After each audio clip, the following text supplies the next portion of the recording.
Anak, kumuha ka na kaya ng lisensya? Ganito rin ba mga tropa nyo? Kahit walang lisensya, basta chill ride lang.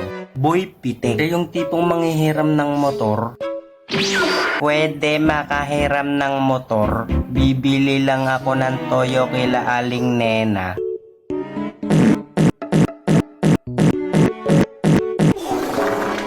At isa pa, ito dapat ang tinatakasan, ang checkpoint. Sir, dito sa tabi sir, may lisensya ka? Wala po, sir. May plaka ka ba? Wala din, sir. Ba't wala kang helmet? Nawala rin, sir. Gusto mo rin bang mawala? Ayaw po, sir. Eto po, sir. Ano po ba pangalan niyo sir? Alice po, sir. Ano last name mo? Kana, sir. Sir, alis ka na? Thank you, sir. Si Boy pasama. Siya lang yung taong di mabubuhay nang walang kasama bumili sa tindahan.